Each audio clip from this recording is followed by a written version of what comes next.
Il est 22h30. La maison est enfin calme. Et pourtant, vous ne dormez pas.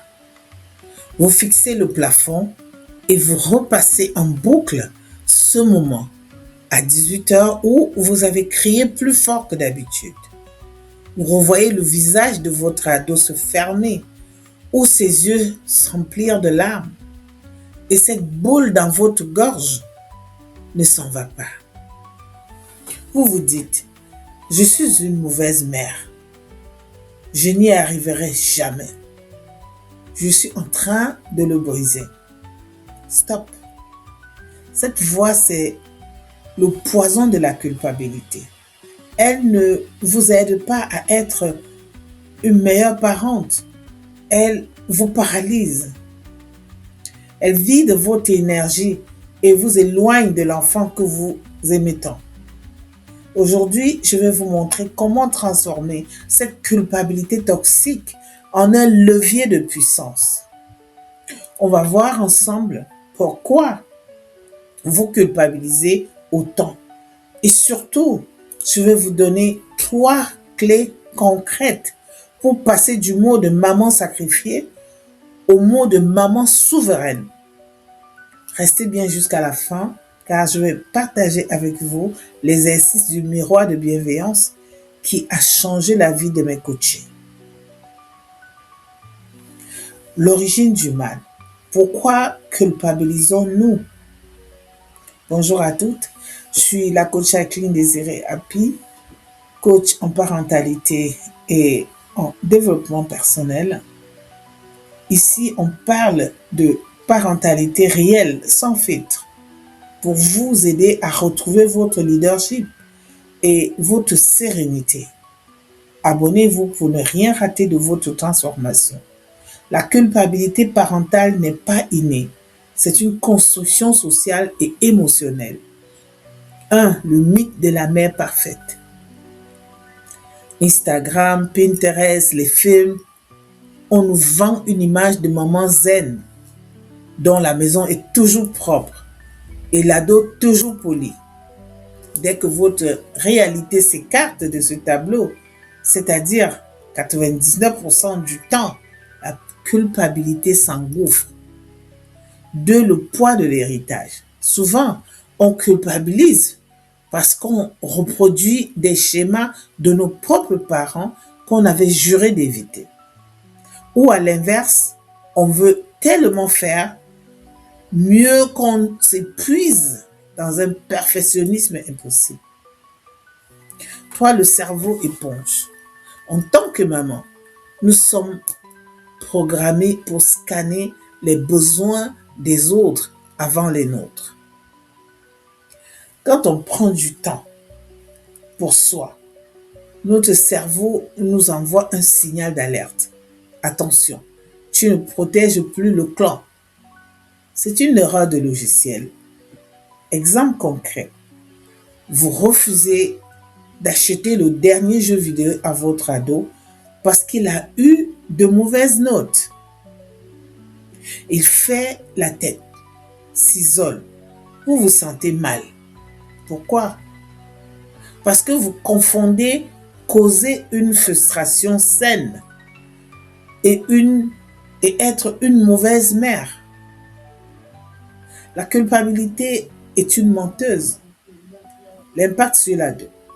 Le plus grand piège, c'est de croire que culpabiliser fait de vous une personne plus attentive. C'est l'inverse. Quand vous culpabilisez, vous perdez votre autorité. Pour compenser votre culpabilité après avoir crié, vous devenez trop laxiste le lendemain. Votre ado ne comprend plus les règles. Il perd son cadre de sécurité.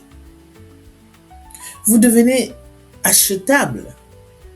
On compense souvent la culpabilité par des cadeaux ou en cédant sur les écrans. Votre ado sent cette faille et inconsciemment, il apprend à l'utiliser. Vous transmettez cette charge. Les adolescents sont des radars émotionnels. S'ils sentent que vous vous sentez coupable, il va porter le poids de votre mal-être. La souveraineté parentale, c'est assumer ses imperfections. Un parent qui fait une erreur, qui s'en excuse calmement, sans ramper, et qui réajuste le tir, apprend à son ado la plus belle leçon de vie, le droit à l'erreur et à la résilience. Voici les 3 clés pour briser le cycle. Alors, comment on sort de ce tunnel? Clé numéro 1, la règle des 70%. Arrêtez de viser le 100%. Un parent suffisamment bon est bien plus efficace qu'un parent parfait. Visez 70% de bienveillance et 30% d'improvisation ou d'erreur. C'est 30% essentiel pour apprendre à gérer la réalité du monde. Clé numéro 2, transformez le « je devrais » en « choisir ». Je choisis. Au lieu de vous dire « je devrais cuisiner des légumes frais » tous les soirs, dites « ce soir, je choisis de commander une pizza pour préserver mon énergie et passer un moment sans stress avec mon fils ». Le choix redonne du pouvoir. Le devoir crée la dette. Clé numéro 3. L'exercice du miroir de bienveillance. C'est l'outil que je donne à mes clientes en coaching de développement personnel. Chaque soir, trouvez 3 choses, même infimes, que vous avez bien fait. J'ai écouté son histoire pendant 2 minutes. J'ai gardé mon calme quand il a renversé son verre. Je lui ai fait un bisou sur le front. Musclez votre cerveau à voir vos victoires. En conclusion, la culpabilité est un moustique qui essaye de vous piquer chaque jour. Vous ne pouvez pas empêcher le moustique d'exister, mais vous pouvez apprendre à ne plus le laisser entrer chez vous. Être une maman souveraine, ce n'est pas ne plus jamais faire d'erreur. C'est décider que vos erreurs ne définissent pas votre valeur. Mais je sais que ce chemin est difficile quand on est seul.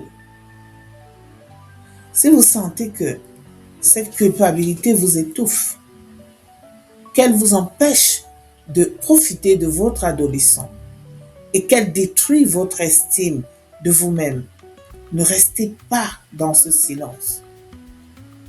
Je vous propose un appel à la souveraineté de 30 minutes, gratuit. C'est un diagnostic gratuit où nous allons identifier ensemble vos plus gros blocages et tracer une feuille de route pour que vous retrouviez votre joie de vivre et votre leadership à la maison. Cliquez sur le lien dans la description ou dans le premier commentaire épinglé pour réserver votre créneau. Les places sont limitées car je tiens à accorder toute mon attention à chaque maman, à chaque parent que je rencontre.